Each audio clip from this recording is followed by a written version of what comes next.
ପ୍ରିୟ ଆତ୍ମନ୍ ସପ୍ରେମ ଜୟଜୀବ। ଆଜି ଶୌଚ ଉପରେ କିଛି ଆଲୋଚନା କରିବା। ଶୌଚଂ ବାକ୍ କାୟ ମନସା ଶୁଦ୍ଧି। ଶରୀର, ମନ ଓ ବାଣୀର ପବିତ୍ରତାକୁ ଶୌଚ କୁହାଯାଏ। ଶୌଚ ଦୁଇ ପ୍ରକାରର। ଗୋଟିଏ ହେଲା ବହିର୍ ଶୌଚ ଓ ଅନ୍ୟଟି ହେଲା ଅନ୍ତର୍ ଶୌଚ। ଷଟ୍ କର୍ମ ଦ୍ୱାରା ଶରୀରକୁ ଶୁଦ୍ଧ କରାଯାଏ। ଧୌତି, ବସ୍ତି, ନେତି, ନୌଳିକ, କପାଳଭାତି। ଶରୀରକୁ ପ୍ରତିଦିନ ପରିଷ୍କାର କରିବା ଯେପରି ଫରେନ୍ ମ୍ୟାଟର ଶରୀର ମଧ୍ୟକୁ ପ୍ରବେଶ କରି ନପାରେ।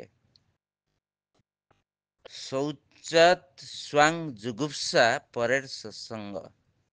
ଶୌଚ ଦ୍ୱାରା ନିଜ ଶରୀରର ରକ୍ଷା ହୁଏ ଏବଂ ଅନ୍ୟ ଫରେନ୍ ମ୍ୟାଟର୍ସ ବା ବାହାର ପଦାର୍ଥ ଠାରୁ ଯୋଗୀର ସମ୍ବନ୍ଧ ଚାଲିଯାଏ। ସପ୍ରେମ ଜୟଜୀବ।